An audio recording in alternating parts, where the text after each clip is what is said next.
family experienced true evil while traveling on a crowded train in Tokyo, Japan. Their son, Kenji, was often treated differently because he was half white and half Japanese. Kenji was just about 2 years old when he and his mom and dad got on this crowded train. Kenji was a friendly child. He would say hello and smile to anyone who looked at him. Kenji and his dad were standing by the train door, holding hands as it pulled into the next station. Two businessmen in suits got on the train, walking and talking about a meeting they had just gotten out of. These men were rather tall and caught the attention of Kenji. He looked up with a big smile on his face and watched them as they spoke. But being watched by a 2-year-old seemed to bother one of the men, perhaps due to Kenji being half white. One of the men looked down at him. Kenji smiled and said "Konnichiwa" to the man. What happened next unfolded so quickly it felt like a single moment. The man kicked Kenji right in the chest with so much force that Kenji was knocked against the train's door. Completely unaware of what just happened, Kenji looked up at the man again, smiling. Kenji's dad then moved quickly towards him to pick him up. And as he did, the man moved in and kicked Kenji again with even greater force. At this very moment, the train's doors had just begun to open for the next train stop. There was a gap between the train and the platform, and Kenji's leg fell in. Kenji started to scream and panic. Someone on the train pushed the emergency button.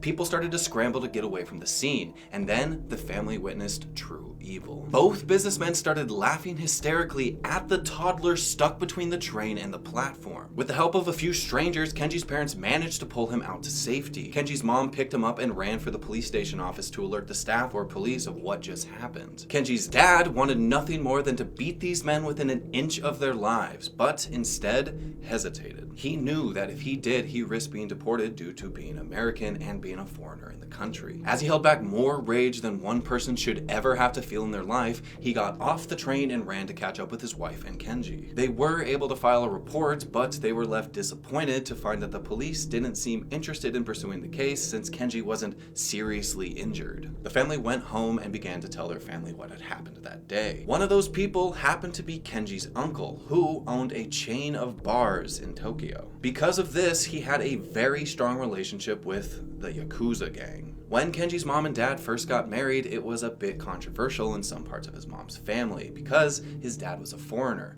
but his uncle always had a good relationship with his dad, and he loved Kenji. When he was told about what had happened, he didn't ask any further questions. He just said he would handle it. The family then didn't speak about the incident for over a year, but one night Kenji's dad and uncle were drinking pretty heavily and in deep conversation. Kenji's dad asked what he meant when he said that he would handle the situation that day. What he proceeded to say shocked him. Speaking in Japanese, Kenji's uncle, with a cold look in his eyes, said, "My men took the culprits to the same train station, tied them to the same tracks," he added, pausing to sip his drink, "and forced them to watch as the train ran over the very legs they used to hurt Kenji." Kenji's dad, stunned, couldn't find the words to respond. The uncle leaned in closer, a sinister smile forming on his face. As the train approached, my men stood back, and the culprits started to scream. But the only sound louder than their screams, the uncle whispered, was the laughter of my men